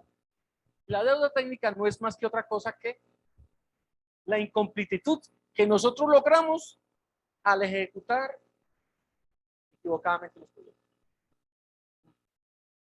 Modelando equivocadamente o parcialmente los sistemas que estamos desarrollando. O tratando de responder ágilmente a unas necesidades porque necesitamos ser productivos en poco tiempo, no importa lo que pase. O porque usamos atajos. Mire, las metodologías ágiles son muy buenas si son bien utilizadas y lo primero que le dice a una metodología ágil, ojo, esta metodología ágil trabaja de esta manera y hay que tener cuidado con esto y ojo, no cometas estos errores. Lo primero que le dicen a dos, ¿cierto? Los que han manejado y han enseñado metodologías ágiles o los que les han enseñado metodologías ágiles saben de lo que les estoy hablando, en el sentido de que las metodologías ágiles tienen unas ventajas, ¿sí? Pero también tienen unos pecados inherentes. Entonces la pregunta es, ¿estoy dispuesto a soportar esos pecados inherentes con las que completo? El proyecto no tuvo en cuenta todos los factores y tiene una gran deuda técnica. Pero si usted va allá a los concesionarios, a los que hicieron la concesión, qué pena, nosotros firmamos que el gobierno y eso nos comprometió a hacer esto. Si se cae a 5 kilómetros, se cae una cosa de esas, eso no es problema mío. Pero claro, luego me aprovecho de eso. Le cobro al gobierno todo eso y aumento la concesión. Y entonces es lo que le pasa a un pobre ingeniero cuando hace un contratico y lo hace mal hecho, que queda trabajando toda la vida para el paciente que lo contrató. Pero eso fue por ignorancia del ingeniero y esto es por viveza de los que hacen las concesiones o de los que hacen los proyectos. Porque se aprovechan, y disculpen que no lo saquen de acá, se aprovechan de la deuda técnica de una manera grosera. Porque claro, yo estoy de acuerdo que hay imprevistos, pero hay unos imprevistos como los que suceden allí, que uno dice no hay derecho. O se acuerdan el problema de los edificios de Medellín. No, eso ¿qué problema? Que es que nos fallaron materiales o problemas de ingeniería. No, qué bien. Problemas con la deuda técnica, la actitud en el modelado, pobre control de calidad o interventoría. Mire, la auditoría y la interventoría de los proyectos es lo que más falla en nuestro país. Sí. Presiones económicas, metodologías ágiles, ineficientes, mal usadas. Yo no estoy diciendo que las metodologías ágiles son malas. La mala utilización de las mismas es malo. Y eso nos conduce a esto. ¿Sí? Falta de cualificación del personal. Mire, no sé si a ustedes les ha pasado, pero yo conozco casos cercanos en donde han montado unas soluciones de software.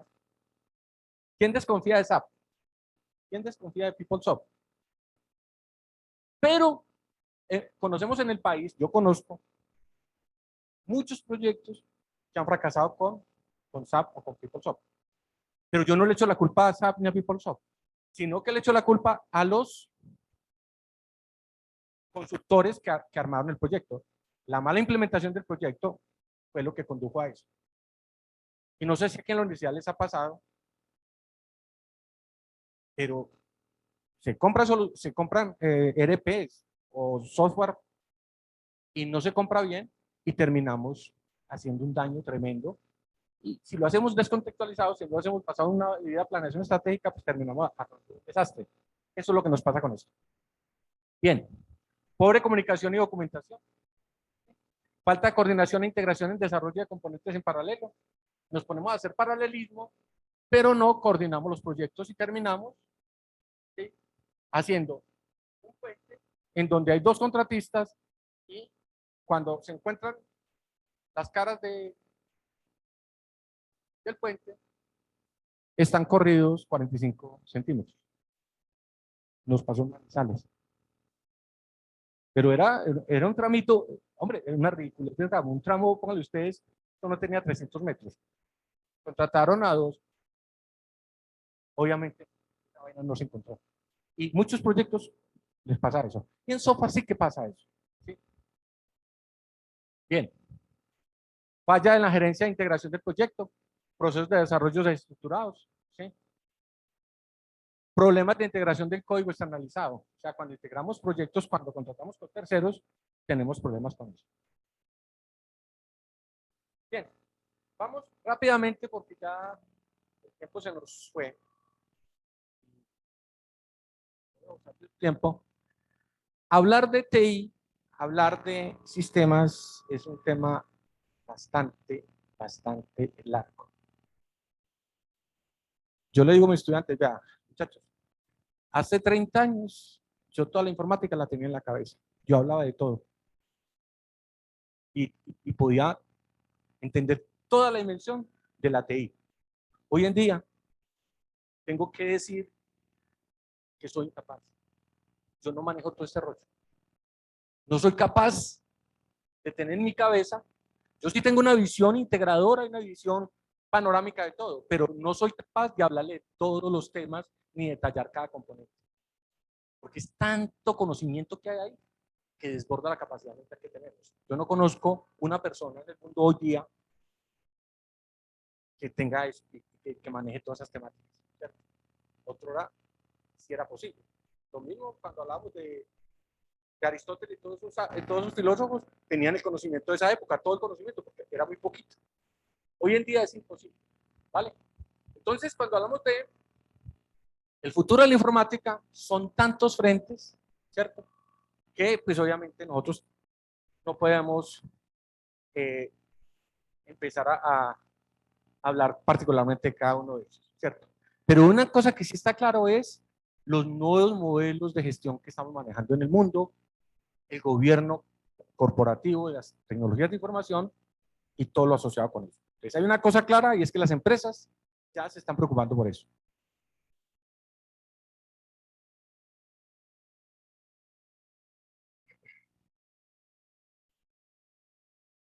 Estamos hablando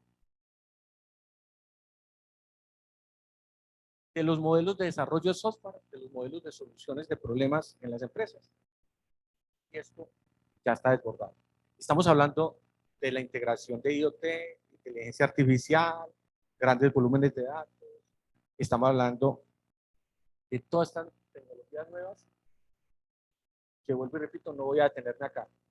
Pero voy a hablar 5 minutos para no abusar de su tiempo de un enfoque que ya viene encima y que trasciende la computación de nube y la forma que manejamos los sistemas en las empresas.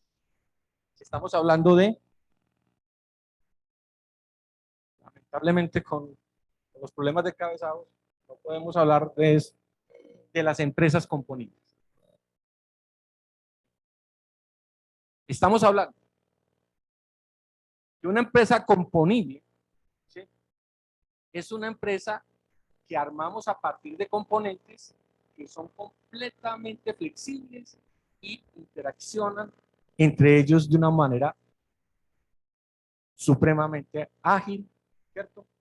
Y estamos hablando que se adaptan a través de lo que llamamos los paquetes de capacidad de negocio. Los paquetes de capacidad de negocio son una nueva estructura que, sumando el enfoque empresarial con el enfoque de sistemas, el enfoque de TI, estamos armando paquetes, lo que llamaríamos nosotros en software módulos de software, pero no, son paquetes de capacidad de negocio. Son fichitas, entre comillas, que nos sirven para manejar eso. Entonces, lo que hace es flexibilizar los negocios, establecer una posibilidad de que el sistema haga una migración inteligente en todo lo que es el modelo de negocios que está trabajando aprovechando las tecnologías, ¿cierto? Entonces, ahí lo que estamos haciendo es una forma en que vamos a acelerar la transformación digital a través de componentes flexibles para ello. Entonces, para eso, simplemente estamos hablando de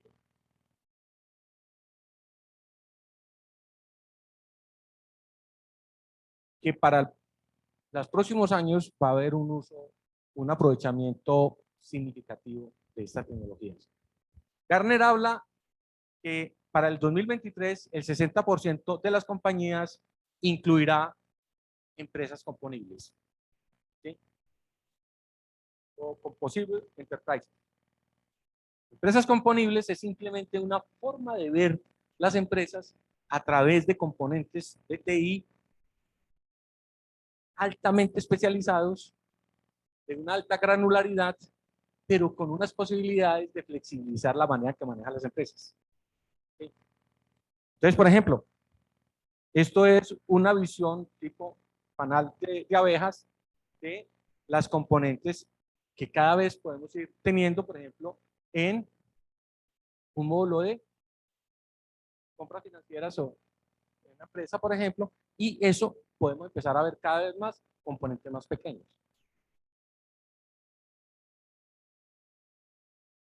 Cuando hablamos de empresas componibles, estamos hablando de empresas que van a ganar eficiencia a través de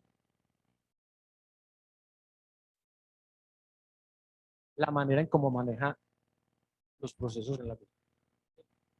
Entonces, en el primer cuadrante tenemos lo que es la orientación tradicional. ¿Sí? Y en el segundo cuadrante tenemos la orientación en soluciones componibles. Entonces hablamos de empresa componible, tecnología componible, aplicaciones componibles, todo.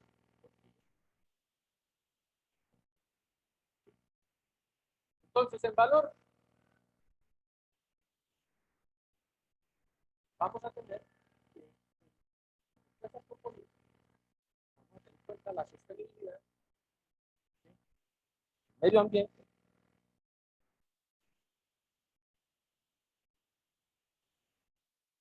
vamos a afectar en cualquiera de los ítems, no voy a detener porque igual se nos alarga el ciclo y quiero ver la próxima para ir terminando ahí. En cada elemento de estos vamos a tener el impacto, por ejemplo, el talento. La tradicional es generalista y especializado, y aquí vamos a tener en la solución resultada componentes componibles, es flexible y versátil.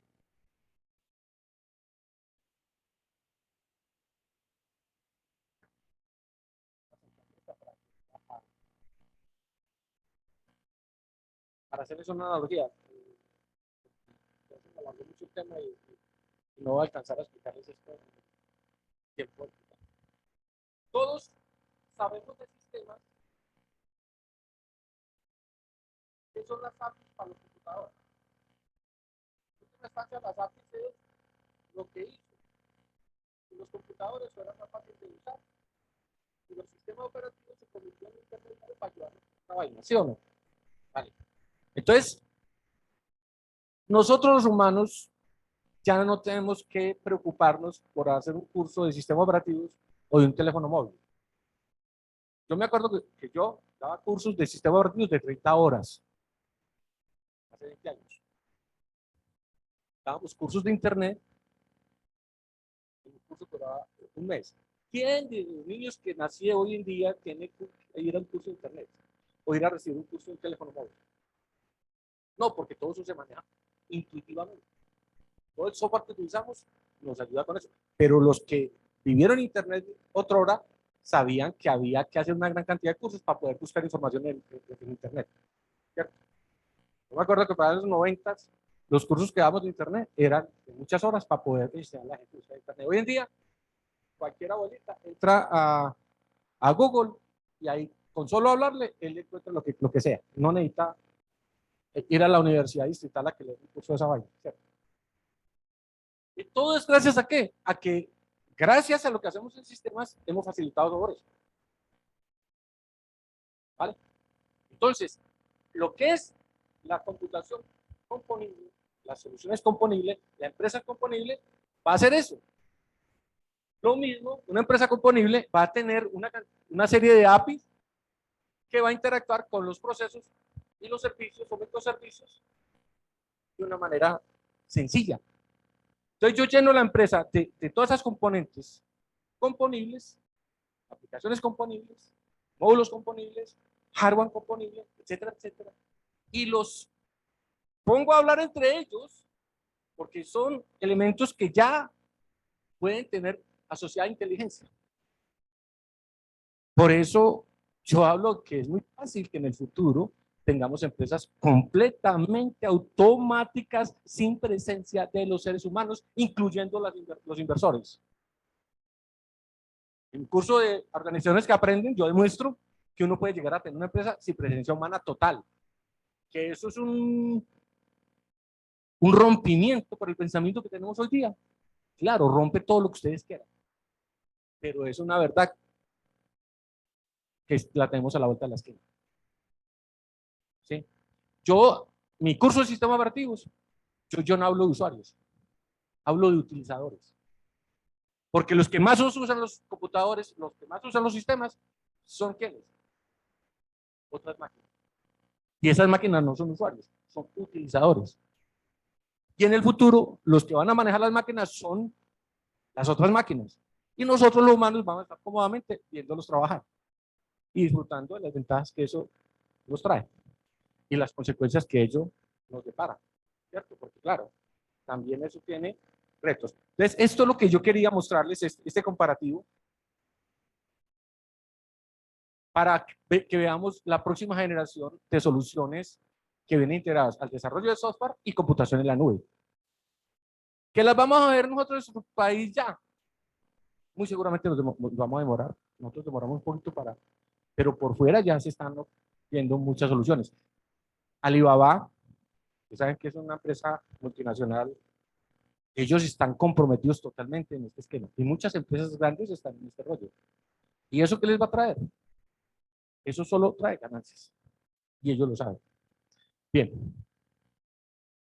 Bueno, voy a dejar hasta ahí para no cansarlos más, porque igual podría seguir hablando 2 horas más y hay muchos temas de los que podemos hablar, y hablar más de componibles y hablar de lo que esos mapas de transformación que les comentaba anteriormente, por donde quiera usted puede visitarlos. No sé si hay alguna pregunta, alguna inquietud. Lo segundo, son cargos, porque es que tú ya consultor y socio del negocio en TI, que es lo que yo te digo, no eres un operario. Entonces tú ya formas parte de la empresa. Es que ese es el problema, que es que el técnico se cree que está fuera de la empresa y siempre lo ha creído, pero tú como ingeniero, siendo arquitecto o cualquier cargo, es que yo puse unos cargos ahí porque es una taxonomía básica, pero ahí van a haber cientos de cargos, ¿sí? Y todos los cargos en las empresas, ojo, para que lo tengan claro, toda la gente que ocupa cargos en mercadeo, en todas las áreas de la empresa, tienen que entendérselas con TI. ¿Sí? Lo mismo que les decía ahorita, los ingenieros tienen que entenderse con teoría organizacional, al contrario también. La pregunta es si estamos dispuestos nosotros a responder a ese reto y enterarnos de qué es la empresa y formar parte del negocio, o dejamos que los demás hagan ese negocio. Porque claro, si nosotros estamos sacando TI de la empresa y el ingeniero no entiende eso, entonces pongo al contador, disculpen que estoy diciendo, pongo al señor de finanzas, pongo al señor de producción, maneje usted la TI de la empresa.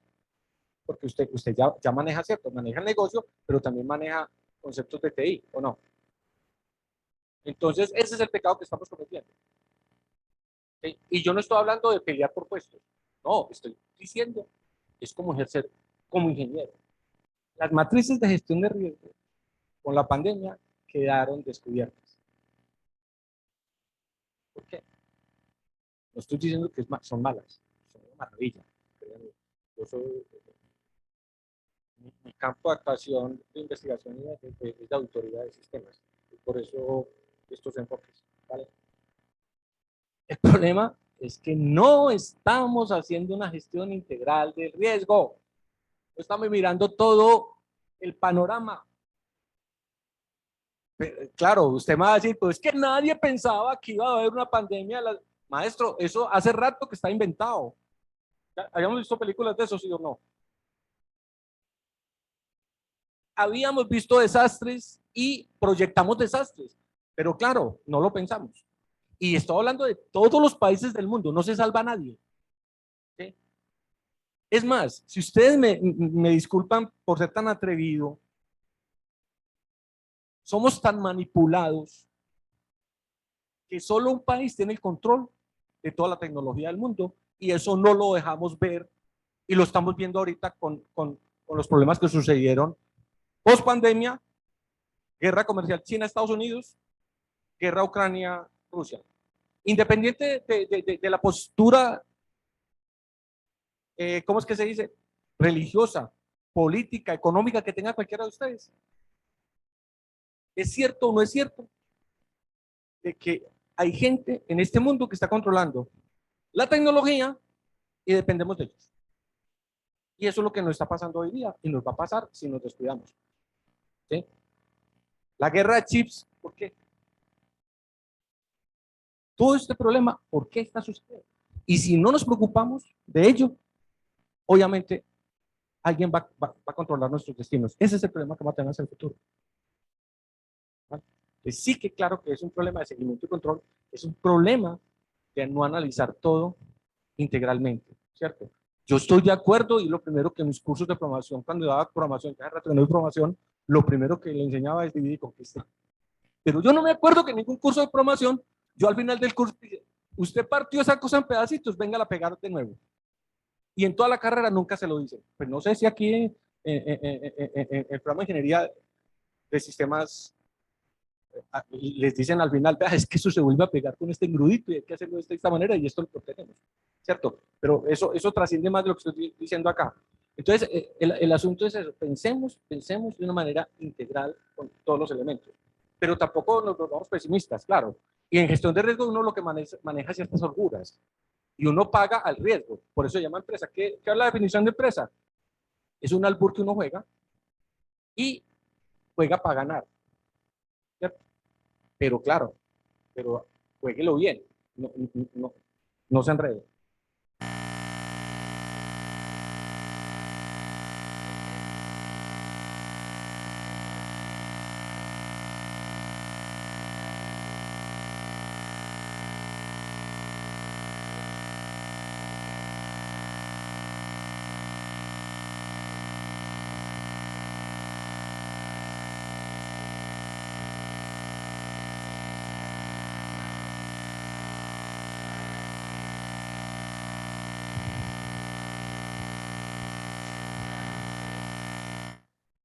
Las dos cosas. Ahí me dice una pregunta muy comprometedora y peligrosa, ¿cierto? Pero yo le voy a decir cuál es la solución, porque yo tengo la fortuna de que he participado mucho en currículo, tanto en la Universidad de Caldas como en la Universidad Nacional, y yo he sido uno de los adalides de este concepto. Yo soy reiterativo que a los programas de ingeniería de sistemas hay que meterles áreas de empresa, teoría organizacional, administración de TI, administración de empresas. De hecho, en el programa nuestro, yo dicto auditoría de sistemas en un programa de pregrado. Sí, en el pregrado de la Universidad de Caldas, yo dicto auditoría, pero la auditoría que dicto yo es simplemente cojo todo lo que vimos en la carrera y se los integro, o sea, ya les pongo el engrudo y les muestro el panorama de todo esto a la luz de la auditoría.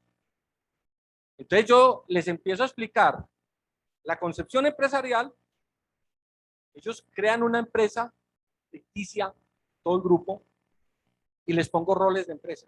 Digo, señores, ustedes en esta primera parte del curso se van a pensar solo como empresa. Cada uno va a tener un cargo de empresa. Tengo un gerente de TI y un gerente general. Y los demás van a trabajar y tienen que trabajar en el perfil de negocio. Ustedes no son ingenieros de sistemas. Y me trabajan eso. Después de que me armen toda la empresa, que tiene que ser una empresa industrial, a propósito, por razones obvias, se los pido, porque la empresa industrial es un superconjunto de todas las empresas. ¿Vale? Entonces, después de eso, le digo, ahorita sí, armemos TI a esa empresa. ¿Vale? Y lo primero que les hago, yo no les explico, señores, ármenme la empresa y mírenme todos los productos de TI que se manejan allí. Y después le hacemos una auditoría cruzada a todos, una auditoría integral de procesos de TI. Y se rajan. Y después ya les doy una visión de los procesos de TI al como deberían ser. Entonces ellos ya saben, y lo primero que les digo, ojo, todo lo que ustedes han aprendido aquí es maravilloso. Ustedes tienen una gran cantidad de conocimientos, buenísimo, y una gran cantidad de profesores que les han enseñado cosas muy buenas. Pero el problema es que en este momento ustedes tienen una orfandad de integración de todos sus conocimientos de saber para qué los sirve. Mire, no sé si van a trabajar aquí les pasó, pero todos los que empezamos a trabajar, el primer susto que le da a uno cuando empieza a trabajar es, cuando me pongan a mí el primer reto, ¿yo cómo hago? Yo solo sé que nada sé, porque uno uno se llena de miedo, y yo sé que a los jóvenes recién egresados les pasa lo mismo, profe. Y yo ahorita, ¿qué voy a hacer? Es que yo, pues sí, yo estudio y todo el asunto, pero yo no sé si me piden una cosa, ¿yo qué hago? Y esos consejos también se los doy en el curso. Les digo, ustedes creen que no saben nada de esto, pero realmente saben mucho. El problema es que tienen todo ese conocimiento, lo tienen desperdigado y no saben cómo pegarlo. La fortuna es que en las empresas usted va y lo tiran allá al escenario y a golpes o con compañeros de la empresa le ayudan a hacer eso. Pero el resto, olvídese, ¿cierto? Ese es un factor importante. Por ejemplo, yo les digo, a mí no me diga que usted es un codificador. Dígame que usted es un solucionador de problemas y que programa. ¿Por qué? Yo me acuerdo, y yo sé, estas canitas son, no, yo empecé a trabajar como instructor, era un nombre solapado que le ponían en la Universidad Nacional, y era carga de trabajador. Y llega el primer trabajo que me colocaron, los Hernández. Resulta que tuvo un problema en la nómina y necesitamos que en COBOL nos hagas un programa para corregir ese problema en la nómina.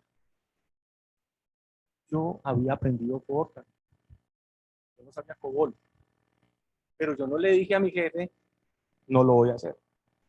Me fui y cogí el primer libro de COBOL, resolví el problema. No me demoré tan poquito como el jefe quería, pero lo resolví, porque yo era programador, yo entendía cómo solucionar el problema. Y para mí el lenguaje no tenía por qué ser un obstáculo. El problema es que nosotros a veces les enseñamos a los estudiantes a programar y creemos que tiene que ser C o que tiene que ser Java o C# o cualquier cosa. Y después no existe nada. Primero, no hay lenguaje malo. Hay desarrolladores malos.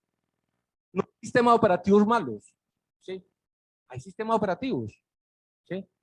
Yo les digo, no existen sistemas operativos malos. No existe ningún sistema operativo que sea exento de virus. Todos pueden tener virus. Ahora, hay sistemas, los sistemas operativos que se usan en los negocios no son los mejores sistemas operativos del mundo, pero son los sistemas operativos que quiere el mercado. Y el mercado es el que manda. Ya, no se ponga a preguntar nada más. ¿Sí? Y así funciona el mundo. Entonces, ¿cuándo entiende uno eso? Cuando comete errores y cuando tiene una visión ampliada, cuando tiene que ver el mundo de otra manera. Es que nosotros no somos los que mandamos. ¿Yo qué me gano con un ingeniero de sistemas? Que rumiando todo el tiempo peleé en la empresa porque le están mandando a hacer cosas que cree que no es. Uno no hace lo que quiere, sino que lo que la empresa necesita para que se haga adelante. Lo ideal es que usted quiera eso y que usted esté sintonizado con eso y entienda y ame eso. Pero si eso se convierte en un problema para usted, usted tiene un problema de ingeniero. Usted es un mal ingeniero. Porque es que usted no hace lo que le da la gana, sino lo que tiene que hacer para que las empresas hagan las cosas bien, o la sociedad. Y eso es lo que en última instancia tiene que hacer uno, ¿o no? Pero hay mucha gente que quiere hacer lo que quiere hacer. Ese es el problema.